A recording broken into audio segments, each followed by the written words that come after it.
Morning, क्या हाल है? पढ़ाई चल रही है क्या जोरदार? हाँ सर, एलएलएम पढ़ते पढ़ते परेशान हो गए। परेशान मत हो, जोरदार चैप्टर आने वाले पूरे सब्जेक्ट में अपने बहुत काम का होगा। सर आप हर चैप्टर में ऐसे ही बोलते हो सर। एक तो आप बेवकूफ बनाते, बेवकूफ नहीं बना रहा हूँ तुम लोगों को, है कि नहीं? चलो टाइम खराब नहीं करते हैं, आगे चल जाते हैं, आगे पढ़ाई चालू करते हैं। याद कर न्यूटन लॉ पढ़ा था। न्यूटन लॉ में अपन ने क्या क्या बात करी थी? अपने बेसिक बात करी थी भाई, दो डिफरेंट बॉडी पे लगता है, सेम नेचर होनी चाहिए, अपोजिट डायरेक्शन होती है, सेम मैग्नीट्यूड होता है, यस और नो। अपन ने बोला था भाई एन और एमजी रख दिया। अपन ने बहुत सारी बातें उसके बारे में करी थी। फिर मैंने आपको झूले वूले वाले सवाल भी कराए थे कि नहीं कराए थे? हाँ सर कराए थे। इसमें और भी कई प्रकार की प्रॉब्लम होती है, lift problem, spring problem. Lift problem में सूडो वाले जो सवाल करेंगे अपन इसके बाद, उसमें अपन चले जाएंगे। आज का पूरा लेक्चर डेडिकेट करते हैं एक बहुत ही प्यारी चीज तो फिर से आगे आने वाले पूरी मैकेनिक्स में या पूरे 12th 11th जितने भी अपने फिजिक्स अपन पढ़ने वाले उसमें कहीं पे भी आ सकती है। और उस प्यारी चीज को अपन क्या कहते हैं? स्प्रिंग। क्या कहते हैं? स्प्रिंग। हाँ सर, स्प्रिंग तो देखिए, स्प्रिंग देखिए, बोला है कि नहीं? अच्छा, स्प्रिंग को तुम खींचो ऐसे पकड़ के, क्या वो भी तुम्हें खींचती? Best example of action reaction pair. Best example of action reaction pair. अच्छा हाँ सर, तो स्प्रिंग कैसे काम करती है आप सब लोग जानते हो, फिर भी मैं एक बार बता देता हूँ आपको। लो भाई, अपनी स्प्रिंग है, बेसिक चर्चा on spring. Okay, yellow yellow dirty fellow, आ जाओ भाई, येलो येलो डर्टी फेलो आ जाओ भाई। क्या करने आ रहे हैं अपन, देखो भाई। अच्छा, बेसिक चर्चा ऑन स्प्रिंग। अच्छा, अगर अपन स्प्रिंग को खींचे तो क्या ये स्प्रिंग, ध्यान समझना, अगर हम स्प्रिंग को खींचें तो ये स्प्रिंग जो आपको पीछे दिखाई दे रही है, क्या ये भी आपको खींचती? जितनी ताकत आप इस पर लगाते हो उतनी ही ताकत ये भी आप पर लगा देती है। हाँ सर, ये बात तो आप सही बोल रहे हो। देखो मान लो कि अपने ये एल नॉट क्या है, पहले समझे। जो भी आप स्प्रिंग है, अगर वो चुपचाप पड़ी रहे मतलब कुछ नहीं कर रही है, आराम से सोई हुई है, आप उसे छेड़ नहीं रहे, इसे कहते हैं L naught, and this is known as natural length. Natural मतलब ना वो दबी हुई है ना वो इलोंगेटेड है। अच्छा, स्प्रिंग में आप देखो, दबाओ तो भी वो आपको फोर्स लगाती है, अच्छा इलोंगेट करो तो भी वो आपको फोर्स लगाती है। यस और नो? हाँ सर, बहुत बेसिक बात। तो क्या फोर्स लगाती है अपने को याद होना चाहिए। अच्छा भाई, बहुत बढ़िया, ठीक है भाई। अब अगर अपन सोचो कि अपन एक आदमी इसको पकड़कर खींचे और मान लो कि इसको एक्स से खींच ले, कितने से खींच ले?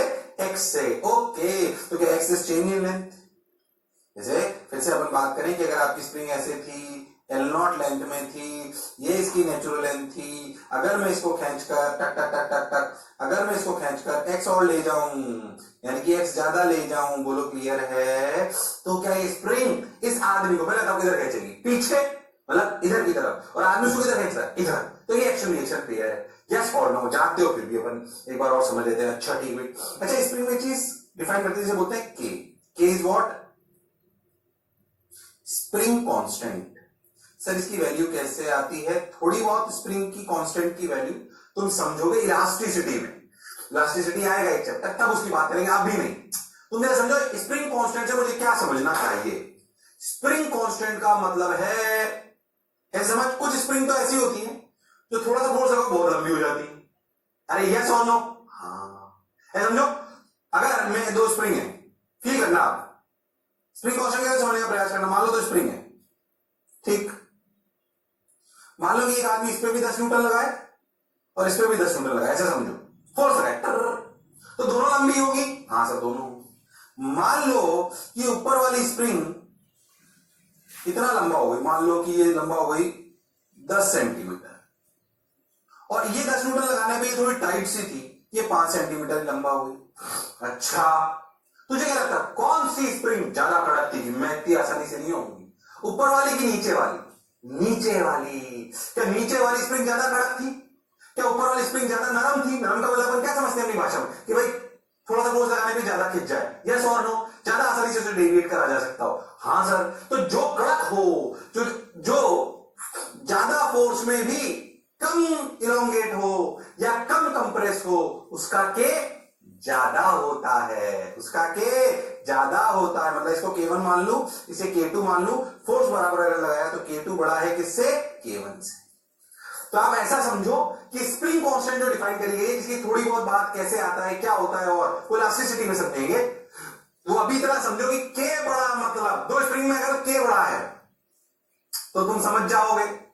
तो स्प्रिंग में अगर K बड़ा है तो जिसका K बड़ा है वो ज्यादा कड़क है। ज्यादा कड़क है मतलब उसको ज्यादा हिलाने के लिए ज्यादा फोर्स लगाना पड़ेगा, या बराबर फोर्स में कड़क वाली कम इलोंगेट होगी और कम के वाली ज्यादा इलोंगेट होगी। हाँ सर, बोलो क्लियर है? या ऐसे भी समझ सकते हो कि ज्यादा के वाली को अगर 10 सेंटीमीटर इलोंगेट करना है और कम के वाली को भी 10 सेंटीमीटर इलोंगेट करना है तो ज्यादा के वाली पर ज्यादा फोर्स लगाना पड़ेगा, ज्यादा ताकत लगानी पड़ेगी। अच्छा सर, के स्प्रिंग कांस्टेंट। अच्छा, तो स्प्रिंग फोर्स को अपन डिफाइन कैसे करते हैं, समझो ध्यान से।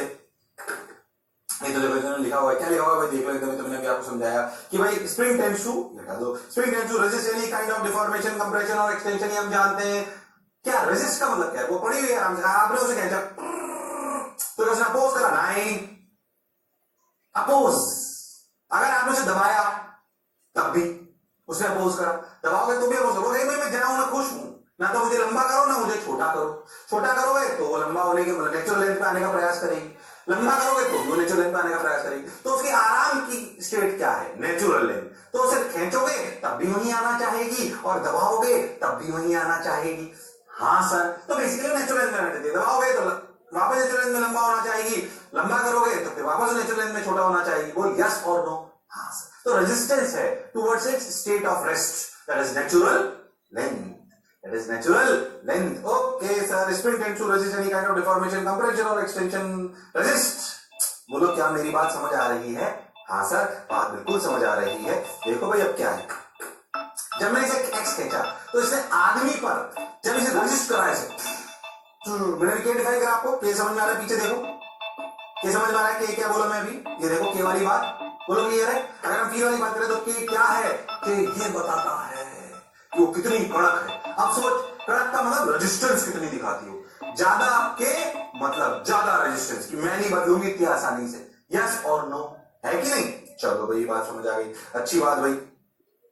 अच्छा, जब अपन इसको खींचते, मान लो इसे अपन इसको खींचा, किसको, स्प्रिंग को खींचा, क्या स्प्रिंग ने वापस अपने उधर खींचा?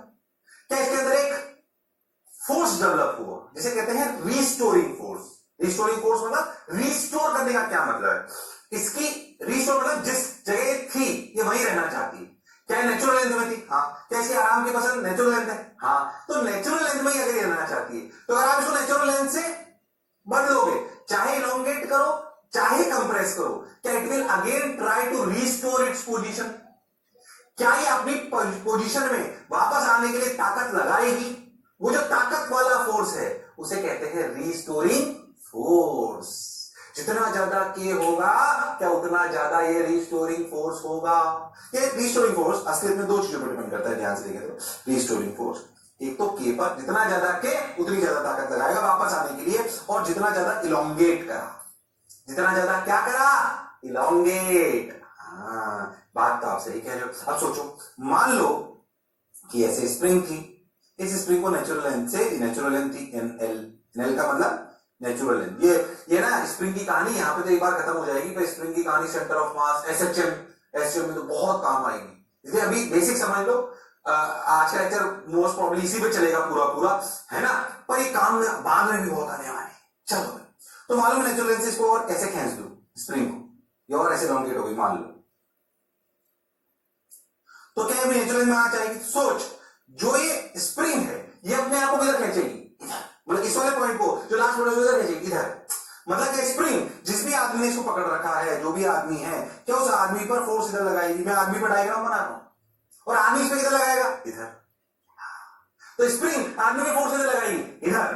कितना लगाएगी, कितना ज्यादा लगाएगी? जितना ज्यादा के होगा और जितना ज्यादा एक्स होगा। जितना लंबा खींचोगे, जैसे आप देखो, आपने वो कभी चोटी वाला रबड़ देखा, इरेजर नहीं, चोटी वाला रबड़, उसको जितना ज्यादा खींचो क्या उतना ज्यादा फोर्स लगाता है वापस। हाँ, तो स्प्रिंग में भी ऐसे, जितना ज्यादा खींचोगे उतना वापस फोर्स लगाएगी। क्या उल्टी डायरेक्शन में लगाएगी? उल्टी डायरेक्शन मतलब अगर मैं इधर एक्स खींचूंगा तो फोर्स इधर लगाएगी, अगर दबाऊंगा तो इधर लगाएगी, क्योंकि वो नेचुरल लेंथ में आना चाहती है। इसलिए जो रिस्टोरिंग फोर्स लिखा गया वो डायरेक्टली प्रोपोर्शनल टू एक्स, और उसका फॉर्मूला है माइनस के x. What do you mean by minus के एक्स?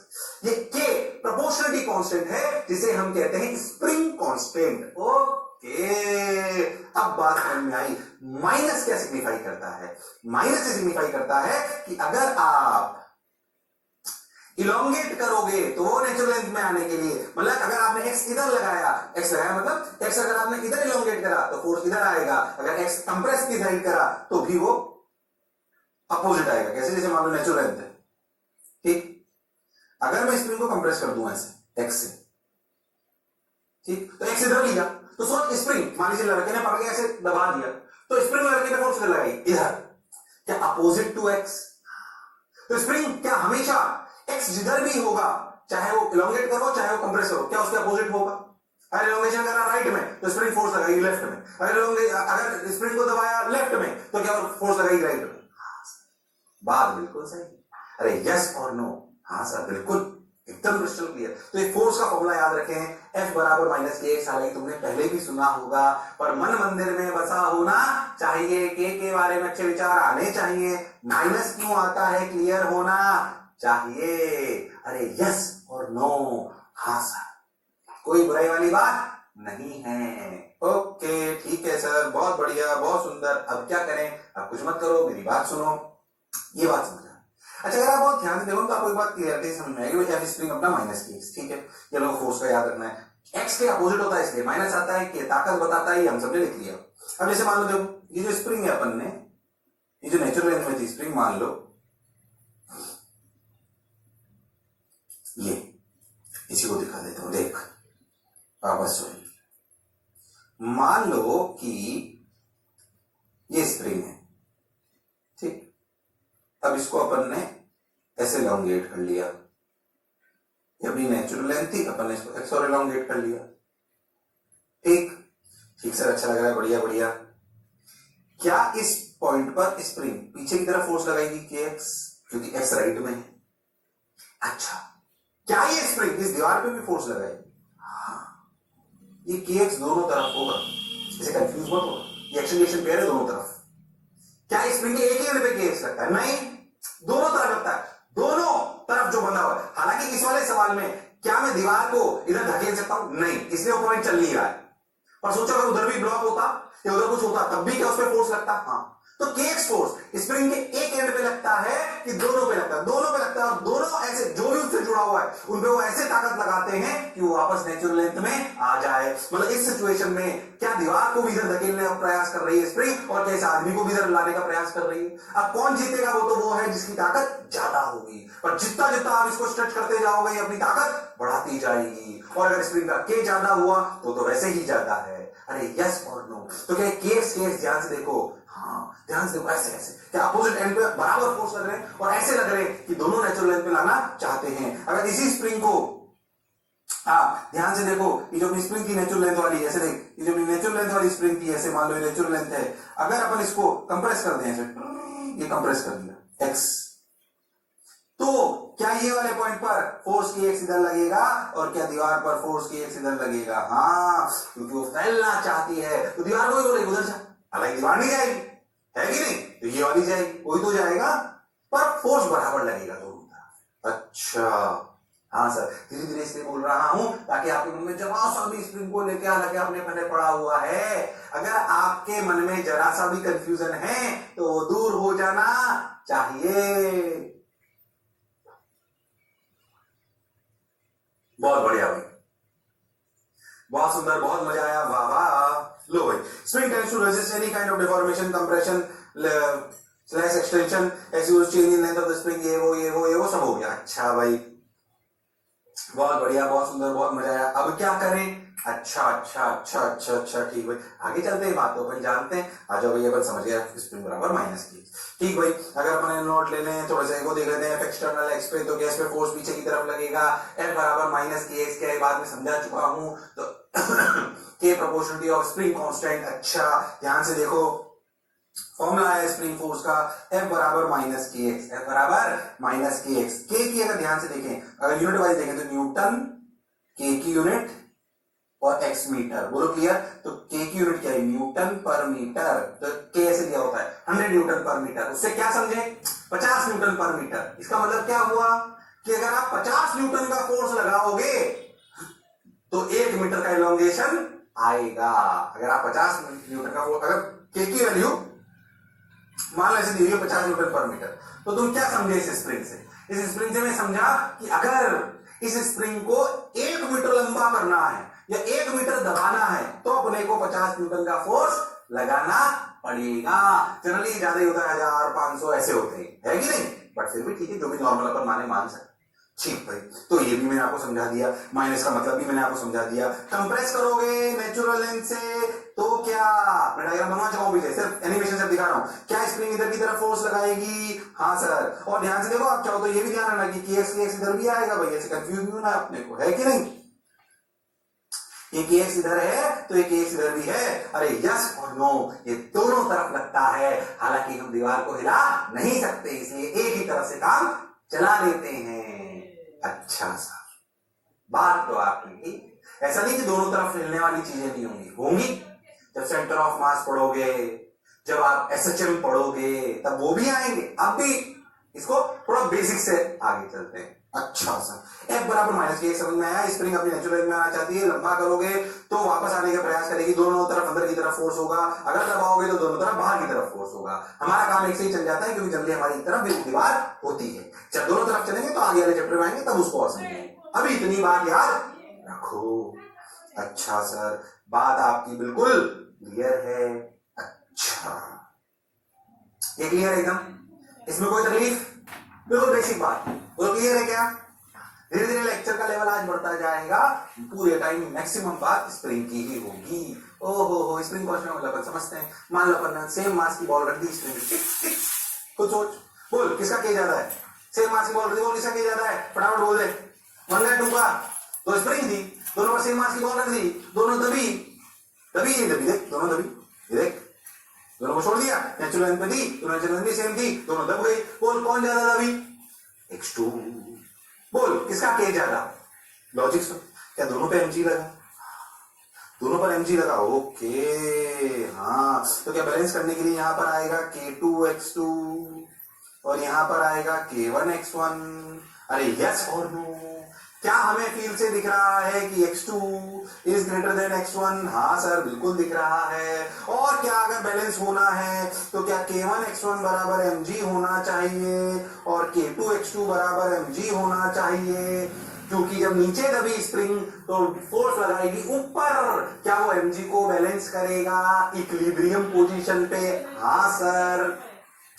अगर ये दोनों बराबर हैं तो हमें समझ में आएगा k1x1 बराबर k2x2, और हमें समझ में आया x2 बड़ा है x1 से, तो क्या समझ में आएगा k1 बड़ा है k2 से। जो कम दबेगी सेम फोर्स पर, क्या उसका k ज्यादा होगा? क्या ये बात मैं पहले भी समझा चुका हूं? हाँ सर। बोला आगे क्या? लो भाई, इन्होंने भी लिख दिया, हमने भी लिख लिया, ओके। अरे आ गया क्या? अरे आ गया क्या? अरे सोच लो, तो जो मैंने पढ़ा था वही, इसमें कोई खास बात नहीं। सेम बॉल लगाया हमने, सेम फोर्स लगाया, सेम फोर्स लगाया तो जो ज्यादा दबी उसका के कम है, जो कम दबी उसका के ज्यादा है। फील करा दी साहब, अच्छी बात भाई, बहुत बढ़िया, बहुत सुंदर, बहुत मजा आया। अब देखो, अब एक चीज समझो अच्छे से। एक बाद में ना एक चीज बोली जाती है जिसे बोलते हैं मीन पोजीशन। मीन पोजीशन और नेचुरल लेंथ, इन दोनों में अंतर है। हालांकि अभी बहुत परेशान नहीं होने की जरूरत है, पर समझो, mean position of a body means net force equal to C. Mean position किसी भी बॉडी की क्या है? जहां पर उस पर कौन सा फोर्स जीरो है? नेट फोर्स जीरो है। Mean position equilibrium, mean position सिर्फ समझते हो, इक्विलिब्रियम पोजीशन। इक्विलिब्रियम पोजीशन मतलब जहां पर नेट फोर्स जीरो है। अच्छा सर, तो फिर नेचुरल लेंथ तो वही था सर। देखो सर, आप भी ना सर, देखो अगर अपना एक स्प्रिंग एक ब्लॉक से ऐसे जुड़ा हुआ है और ये नेचुरल लेंथ पे है, क्या नेचुरल लेंथ पर जब स्प्रिंग है तब क्या ब्लॉक भी इक्विलिब्रियम पर है? हाँ। तो क्या नेचुरल लेंथ जो जगह है क्या वो ही मीन पोजीशन है? हाँ। तो क्या mean position and natural length are the same positions? नहीं। क्या mean position and natural length, when a block is attached to a spring, it means क्या mean position and natural length are same positions? ऐसा कोई जरूरी नहीं है, ऐसा कोई जरूरी नहीं है। अच्छा सर, क्यों सर सही में दिख रहा है? ये स्पेशल केस है। Special case when natural length and mean position are same. क्यों? क्योंकि भाई हॉरिजॉन्टल में ब्लॉक रखा है, स्प्रिंग के अलावा और कोई फोर्स है ही नहीं। तो स्प्रिंग का जब ब्लॉक पे हॉरिजॉन्टल में स्प्रिंग के अलावा और कोई फोर्स नहीं है, तो जब स्प्रिंग का फोर्स 0 होगा तभी तो नेट फोर्स 0 होगा, इसलिए मीन पोजीशन नेचुरल सेम हो गई। अब समझ, मान लो कि आप एक ब्लॉक ले लो, ऐसे ऐसे स्प्रिंग को बांध दो ऐसे एक ब्लॉक से, मान लो। अब ब्लॉक से अगर इसे बांध लिया जाए, समझना अच्छे से, तो अगर इस ब्लॉक को ऐसे लटका दिया गया, मान लो इस ब्लॉक को ऐसे लटका दिया, कैसे? ऐसे मान लो, क्या इस एम पर स्प्रिंग के अलावा भी कोई फोर्स है? हाँ है सर। कौन सा? mg। अब जब स्प्रिंग नेचुरल लेंथ पे होगी तब क्या mg लग रहा होगा ब्लॉक पे? हाँ, तो उस पर नेट फोर्स 0, क्योंकि नेचुरल लेंथ पे जब स्प्रिंग होती है तब तो स्प्रिंग कोई फोर्स ही नहीं लगाती। तो जब अपना जो ब्लॉक है, मान लीजिए कि ये इस समय नेचुरल लेंथ पे, कौन? स्प्रिंग। तो स्प्रिंग कितना फोर्स लगा रही है? 0, पर क्या mg नीचे लग रहा है। तो सोच, क्या इस सिचुएशन में नेट फोर्स 0 है? नहीं। अगर नेट फोर्स 0 नहीं है तो फिर ये मीन पोजीशन नहीं है। मीन पोजीशन का मतलब स्प्रिंग से कोई लेना देना नहीं। मीन पोजीशन का मतलब है नेट फोर्स 0, और स्प्रिंग की नेचुरल लेंथ का मतलब है उस स्प्रिंग फोर्स 0। तो स्प्रिंग फोर्स 0 होना और नेट फोर्स 0 होना, ये दोनों बात अलग है। हाँ सर, बात समझ गए, क्योंकि एक बॉडी पर सिर्फ एक ही फोर्स लगे ये जरूरी नहीं है। फिर से, नेचुरल लेंथ का मतलब स्प्रिंग फोर्स 0, हाँ। नेट फोर्स 0 का मतलब net force 0, spring force, gravitational force, Newton force, कोई भी फोर्स हो, सबका मिला के 0 होना चाहिए। तो अगर इस सिचुएशन में बात करूं तो मास m पर mg लग रहा है जब स्प्रिंग नेचुरल लेंथ पे, तो भाई ये मीन पोजीशन तो नहीं। अब सोचो, क्या इस mg की वजह से ब्लॉक नीचे आएगा? हाँ देखो ऐसे, ये देखो नीचे आया। ओहो, मान लीजिए ऐसे ऐसे नीचे आया, क्या वैसे वैसे, क्या वैसे वैसे, ध्यान समझना, क्या वैसे वैसे ऊपर वाला फोर्स बढ़ा, स्प्रिंग इलॉन्गेट हुई, तो स्प्रिंग ने इसमें धक्का किधर लगाया? ऊपर, अपोजिट लगा दिया, खुद नेचुरल में लगा दिया। हाँ, तो इधर क्या लगा? ऊपर। Okay, kx। क्या जैसे जैसे ब्लॉक नीचे आएगा क्या ये kx बढ़ता जाएगा? क्या एक पोजीशन ऐसी आएगी जब ये जैसे जैसे x बढ़ता जाएगा, kx बढ़ता जाएगा एट वन पॉइंट, क्या kx बराबर mg? हाँ सर, एट वन पॉइंट kx बराबर mg। तो जहां पर kx बराबर mg होगा, क्या वो नेट फोर्स 0 होगा? इसे x0 मान लेते हैं, इन्होंने x0 माना, लो भाई, बोलो क्लियर? अच्छा, kx0 इक्वल टू mg, क्या ये वो जगह है जहां पर मीन पोजीशन आएगी? तो बताओ, मीन पोजीशन और नेचुरल लेंथ अलग बात की एक बात, अलग अलग बात। तो x0 की वैल्यू क्या आ गई? mg by k। तो अगर मैं किसी स्प्रिंग से किसी ब्लॉक को लटका दूं, मैं किसी ब्लॉक से, सॉरी किसी स्प्रिंग से किसी ब्लॉक को लटका दूं, तो किस जगह इक्विलिब्रियम में होगी? वो होगी kx0 बराबर mg, यानी कि x0 बराबर mg बाई k। पहले बताओ, क्या नेचुरल लेंथ और मीन पोजीशन में अंदर समझ में आया क्या? Mean position is the position where net force on the body is 0। Natural length is the length of the spring where spring force is 0। जब स्प्रिंग फोर्स 0 हो तो नेट फोर्स 0 हो, ये जरूरी नहीं है। और क्या जो मैंने सिखाया, क्या ये इसका स्पेशल केस था जब सिर्फ हॉरिजॉन्टल पे ब्लॉक रखा हो तो स्प्रिंग फोर्स के अलावा कोई है ही नहीं, उस समय स्प्रिंग नेचुरल लेंथ और मीन पोजीशन एक हो सकती है। नेचुरल लेंथ और मीन पोजीशन में अंतर समझ आना चाहिए। चाहो तो लिखो अच्छे से, क्या लिखेंगे? Difference between mean position and natural length. Natural length वह जगह है, लिखो अच्छे से, नेचुरल लेंथ वह जगह है जहां पर स्प्रिंग फोर्स 0 होता है। इस जगह नेट फोर्स 0 हो यह जरूरी नहीं है, ठीक है?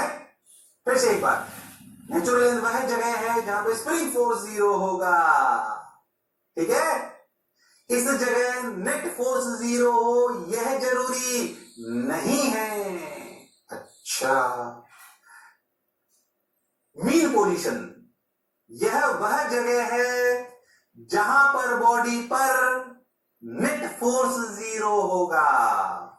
स्प्रिंग फोर्स 0 हो यह जरूरी नहीं है। जैसे कि इस सिचुएशन में जब मीन पोजीशन आई है तब नेट फोर्स, तब स्प्रिंग फोर्स नॉन जीरो है। कोई आपसे पूछे mean position means spring force 0, ऐसा कोई जरूरी नहीं है। बोलो क्लियर है एकदम? अच्छा, कोई भी आपसे बोल दे कि mean position implies spring force equal to 0, false, ऐसा कोई जरूरी नहीं है। अरे हाँ ना तो बोलो, अरे हाँ ना तो बोलो, अरे पक्का, अरे सोच लो। हाँ सर, बिल्कुल सही है ना। अच्छी बात सर, बहुत बढ़िया, बहुत सुंदर। अच्छा भाई, अच्छा भाई, अच्छा भाई। और क्या करें, देखो ध्यान से आगे बेसिक से। तो K x naught equal to mg आ गया, ठीक है, अपने क्लियर हो गई। ठीक भाई, mg प्लस एफ एक्सटर्नल, ध्यान से समझो। अब मान लो मैं इसको थोड़ा और नीचे ले जाऊं, एक्सटर्नल फोर्स लगाकर। कहां लगाकर? एक्सटर्नल फोर्स लगा। अगर मैं इसको एक्सटर्नल फोर्स लगा लूं तो क्या नीचे आ जाएगा? तो क्या मीन पोजीशन वही रहेगी कि आगे चली जाएगी और आगे चली जाएगी? मीन पोजीशन शिफ्ट हो जाएगी। अब ये एक्स और आ गया, दोनों क्लियर। तो अब जो इक्विलिब्रियम आएगा क्या वहां पर, mg plus F external is equal to ऊपर वाला स्प्रिंग फोर्स, ऊपर वाला spring force K x naught plus X. अब मतलब देखो, यहीं से सिस्टम चालू होगा तुम्हारा। सोच तो ऐसे स्प्रिंग ब्लॉक लटका हुआ ये वाला, ठीक, ऐसे इक्विलिब्रियम में सोच, इसको ऐसे खींच ले और छोड़ दे, तो ऐसे ऐसे नहीं करेगा? करेगा कि नहीं करेगा? अब इसमें घुस नहीं रहा बिल्कुल, ये होते ही ये हो जाएगा एसएचएम, सिंपल हार्मोनिक मोशन। पूरा चैप्टर शानदार। अभी नहीं घुसना वहां पे, ऐसे हिलने वाले सवाल नहीं करने, अभी नहीं करने। अभी अपन इक्विलिब्रियम और एक्सेलरेशन के बेसिक सवाल करेंगे, बोलो क्लियर है। पर इसी कहानी के आगे कौन चला जाएगा? यहीं से जो मैंने लिखा है ना, यहीं से अपन किसमें एंट्री कर जाएंगे? एसएचएम में। मेरे को बहुत रोकना पड़ रहा है खुद को, वो मैं नहीं पढ़ा रहा हूं अभी। Control Monty, control Monty, Monty किसका नाम है? मॉन्टी मेरा नाम है घर का, गलती से बोल दिया मैंने, मजाक मत उड़ाना। बोलो क्लियर है क्या एकदम? अरे हाँ ना बोलना पड़ेगा, अरे सोच लो। हाँ सर, चलो भाई, तो अपन ये बात करिए। अच्छा भाई, स्प्रिंग के बारे में अपन नहीं समझ गए। अच्छा अच्छा अच्छा अच्छा अच्छा, तो अभी फिर क्या है, उसमें ज्यादा नहीं घुसना है क्योंकि ये सिस्टम में और आएगा। पर ऐसा नहीं है कि अपन स्प्रिंग नहीं पढ़ेंगे, स्प्रिंग तो पढ़ेंगे, अपन बहुत सारी चीजें इसमें जनरल में पढ़ने। ये बिल्कुल सिंपल सा सवाल। Find the elongation in the spring at equilibrium position. Simple, equilibrium position का मतलब ये सवाल कर दो, शर्म आ रही है मुझे। के लिए तुम्हें दे रखी है, बताओ कितना एलोंगेशन होगा किसमें? स्प्रिंग में। क्या स्प्रिंग की नेचुरल लेंथ कहीं ऊपर होगी? क्या एक्स नॉट ये है, जहां नेचुरल लेंथ होती है, सॉरी मीन पोजीशन होती है, क्या वहां पे के एक्स नॉट बराबर mg होता है? अभी सीखा 10 इंटू एक्स नॉट, मास कितना, 2 इंटू 10 20। बोलो क्लियर? अच्छा, एक्स नॉट की कितनी है, ध्यान से देखो।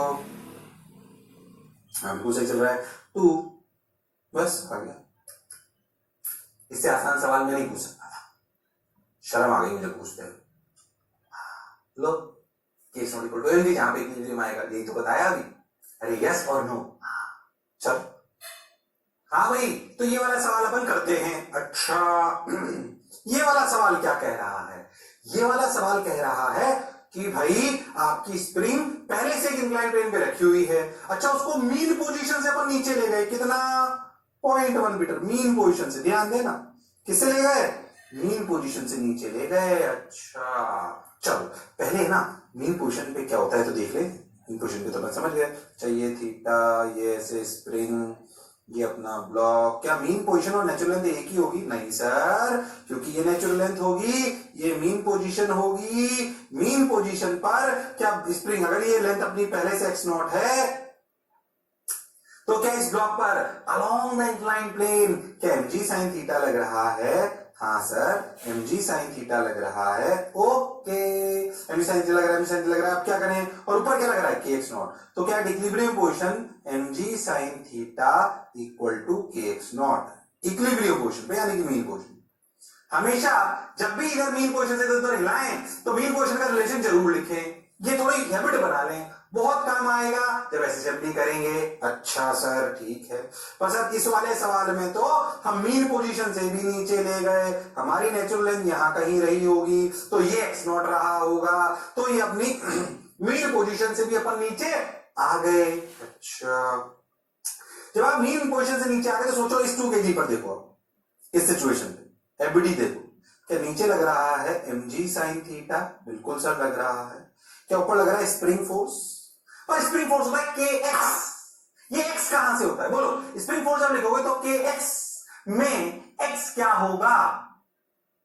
x नॉट की 0.1 की x नॉट प्लस 0.1? जो स्प्रिंग फोर्स में x होता है, जो स्प्रिंग फोर्स में x होता है वो x नेचुरल लेंथ से होता है, जो 0.1 दिया हुआ है वो मीन पोजीशन से है। हाँ सर, तो जो स्प्रिंग फोर्स लगेगा पीछे की तरफ वो लगेगा k into 0.1 plus x not. Okay हाँ सर, बात तो आपकी समझ आई। अच्छा तो बोलो इस ब्लॉक पर नेट फोर्स मीन पोजीशन से नीचे ले गए तो लॉजिकली समझ में आ रहा है स्प्रिंग फोर्स बढ़ गया होगा, तो क्या ऊपर की तरफ भागेगा? अच्छा ए एक्सेलरेशन से, तो क्या एक्सेलरेशन क्या होगा आप सब लोगों को समझ में आएगा। एक्सेलरेशन होगा के 0.1 plus x not minus mg sin theta upon m। Okay के इंटू 0.1 प्लस के x not minus mg sin theta upon m। ओहो के एक्स नॉट ने mg sin थीटा को मार दिया, इसलिए बोल रहा था मीन पोजीशन रिलेशन याद होना चाहिए। ओके तो mg sin theta equal to K x naught ने एक दूसरे को मार दिया, k into 0.1 by m। Answer क्या है? a का एक आंसर है k के लिए कितनी भाई? k के लिए 100 इंटू 0.1, मास कितना 2, तो 10/2 5। क्या 5 मीटर पर सेकंड स्क्वायर? हाँ सर, तो 5 मीटर पर सेकंड स्क्वायर ऊपर की तरफ ब्लॉक का एक्सेलरेशन होना चाहिए। बेसिक एनएलएम के सवाल है बराबर है में भी लगाना आ गया। हाँ सर, क्या एक बात सीखे, याद रखना स्प्रिंग फोर्स में जो एक्स होता है, क्या सीखे इस सवाल से? एक बात नहीं सीखे, बढ़िया बात सीखे। क्या स्प्रिंग फोर्स में जो एक्स होता है वो मीन पोजीशन से होता है कि नेचुरल लेंथ से होता है? नेचुरल लेंथ से होता है। स्प्रिंग फोर्स में एक्स नेचुरल लेंथ से होता है, मीन पोजीशन से हो ये जरूरी नहीं है। अच्छा सर, हाँ सर, बात तो आपकी समझ आई। हालांकि इस सवाल को मैं एक लाइन में भी कर सकता था, ये मैं डायरेक्ट लिख सकता था kx/2। कैसे? ये मतलब ये समय के साथ समझ आता है। भाई जहां मीन पोजीशन थी, ध्यान देखो तो मीन पोजीशन हमेशा कटेगी, ऐसे कट गई ना kx not minus mg sin theta. तो मीन पोजीशन पे तो स्प्रिंग को जितना फोर्स लगाना था उसे mg sin को बैलेंस कर रखा था। अब जब आप उसे नीचे लाओगे तो जो एक्स्ट्रा एक्स आया होगा क्या वही एक्सेलरेशन लाएगा? तो ऐसा समझे, जब भी ये सिचुएशन हो ना k into X extra upon m। हाँ कंफ्यूज हो ना कि ऐसा तभी होगा जब ऐसे कांस्टेंट फोर्सेस में होंगे, हर जगह नहीं, पर ये स्प्रिंग ब्लॉक और मास mg में होगा तो काम चल जाएगा। क्या लिखा अपन ने? k इंटू ये x क्या है? एक्स्ट्रा, क्योंकि जो x नॉट था तो उसने mg sin थीटा को बैलेंस कर दिया। हाँ तो जो एक्सेलरेशन लाएगा वो तो एक्स्ट्रा वाला ही लाएगा ना। हाँ तो शॉर्टकट थोड़ी सी काम करी, क्या k इंटू एक्स एक्स्ट्रा। और अगर फील ना आए तो भाई बेसिक से चलना, अगर फील ना आए तो बेसिक से चलना, गड़बड़ करने की बिल्कुल जरूरत नहीं है। अच्छा सर, तो k into X extra upon m। हाँ सर, बात तो बन गई। आप सोच, मैं ऐसा सवाल एक बना सकता हूं कि बहुत सारे बना सकते हैं सर, इसमें ऐसी कोई रॉकेट साइंस नहीं है। ओके बिल्कुल क्लियर, बढ़िया बात, सुंदर बात, जोरदार बात। अच्छा अब क्या करें? लो भाई अगला सवाल करते हैं। आ जाओ, तुम करोगे बहुत आसान, तो गया हो गया, तो एक्सप्रेशन आ गया। ठीक है, चलो सवाल करो। Find the acceleration of 10 kg block immediately after it is released from a distance of 0.2 metre from the mean position. वही सवाल है बिल्कुल। गलत मत करना, और आसान है, वर्टिकल में है।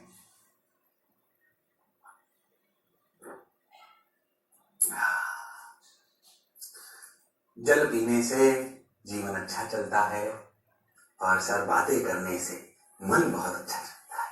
क्या कहते हो? तो बातें करने हैं अपन, है कि नहीं? चलो अच्छा भाई, मीन क्वेश्चन चलो भाई कर लो फटाफट, ये मैं नहीं बताऊंगा। करो भाई, शर्माओ मत। जिसने की शर्म उसके नंबर कम। मीन क्वेश्चन सर ने सिखाया था, नेचुरल से नीचे जाते हैं, बहुत बेसिक से चलते हैं, फिर शॉर्ट ट्रिक से भी सिखा दूंगा। सर ने बताया कि x naught equal to M G, जहां पे मीन क्वेश्चन होगी तो k into X naught equal to M G, कोई दिक्कत वाली बात नहीं है। जब हम मीन क्वेश्चन से नीचे आ जाएंगे तो नीचे लगेगा एम जी और ऊपर लगेगा, अगर हमारे एफडी बनाए 10 kg का तो नीचे लगेगा के एम जी, बाद में रख देंगे वैल्यूज, ऊपर लगेगा के एक्स नॉट प्लस 0.2। यस और नो? हाँ सर। तो ऊपर की तरफ जो नेट फोर्स बचेगा वो बचेगा K x naught plus 0.2 minus M G, acceleration हो जाएगा बाय मास एम। ध्यान से देखो तो के एक्स नॉट ने एम जी को मार दिया। अरे हाँ सर, क्या फिर से बच गया के इंटू 0.2 बाई एम एक्सलेशन, यानी कि अगर अपन ध्यान से के की वैल्यू कितनी 200 इंटू 0.2 बाई 10 किलो, जिसने इसको मार दिया, एक चला गया, क्या आंसर आया 4 मीटर पर सेकेंड स्क्वायर। क्या शॉर्ट ट्रिक से काम चल सकता था? मीन पोजीशन पे mg बराबर के एक्स नॉट, एक्स एक्स्ट्रा कितना आया मीन पोजीशन से 0.2। ओके, बाकी तो mg तो वैसा वैसा ही रहा, उसमें कोई बदलाव नहीं आया। तो k into X extra, k into 0.2 by M, यहां से भी डायरेक्ट कर सकता था, और मैंने बिल्कुल बेसिक से बताया। एक्सप्रेशन कितना आंसर आया देख लो भाई, 4। जो हमने करा, जो हमने समझा वो बिल्कुल सही है। हाँ सर, बिल्कुल सही। बोलो समझ आया कि नहीं आया? अरे आया कि नहीं आया? आ गया सर, बिल्कुल आ गया। बोलो क्लियर है? अब इंक्लाइन प्लेन पे रख दो, हॉरिजॉन्टल में रख दो, वर्टिकल में रख दो, स्प्रिंग ब्लॉक रख दो, का ये बेसिक एक्सेलरेशन, मीन पोजीशन और नेचुरल की बेसिक बात क्या मैं समझ पाऊंगा? हाँ सर, समझ पाऊंगा, घबराने की जरूरत नहीं है। ओके, ये बात हम समझ गए, अच्छा लगा। अब थोड़े इसके और अच्छे सेगमेंट की तरफ बढ़ते हैं। और अच्छा सेगमेंट कैसा? सुनो, अच्छा लगेगा। देखो भाई, चलो भाई। ओ हो, मान लो अब एक तरफ जो अपने दीवार रख रखी थी ना, कटिंग और स्प्रिंग के सवाल आएंगे, अच्छे होते हैं, थोड़े दिमाग लगाना पड़ेगा। ध्यान सुनना, कंसेप्चुअल क्लैरिटी से ला रहा हूं, किताबी ज्ञान नहीं है। मान लो कि एक स्प्रिंग है, उस स्प्रिंग को तुम्हें पीछे दिखाई दे रहा है, एक तरफ ब्लॉक अटैच है और उस ब्लॉक को एक लड़की ने पकड़ रखा है, सुंदर कन्या। बोलो क्लियर? ये अपनी सुंदर कन्या, और ये अपना कौन? बालक। अच्छा, बालक ने स्प्रिंग के एंड को पकड़ रखा है। अच्छा, एक बात याद रखना कि जो भी हम स्प्रिंग पढ़ रहे हैं, वो सब मासलेस हैं। कैसी स्प्रिंग है? मासलेस। बेसिकली ऐसा नहीं मासलेस का मतलब कि बिल्कुल ही मासलेस होती है, बट अपन जो पढ़ते हैं मासलेस मान के पढ़ते हैं, क्योंकि इन कंपैरिजन टू ब्लॉक्स मास इतना कम होता है कि हम उसे कंसीडर नहीं करते, तो हम तो मासलेस पढ़ रहे हैं।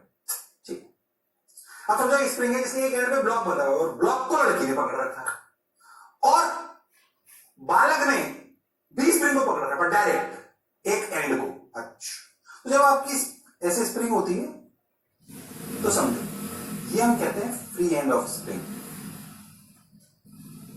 दोनों।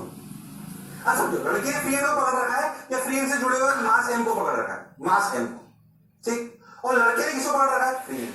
तो तुम समझो लड़के ने तो फ्री एंड को पकड़ रखा है, पर लड़की ने फ्री एंड से अटैच मास एम को पकड़ रखा है। इससे क्या फायदा हुआ? इससे क्या अंतर है? ध्यान समझो। अब मान लो कि स्प्रिंग इस समय इलॉन्गेटेड है L not plus x not. X not क्या है? एल नॉट क्या है?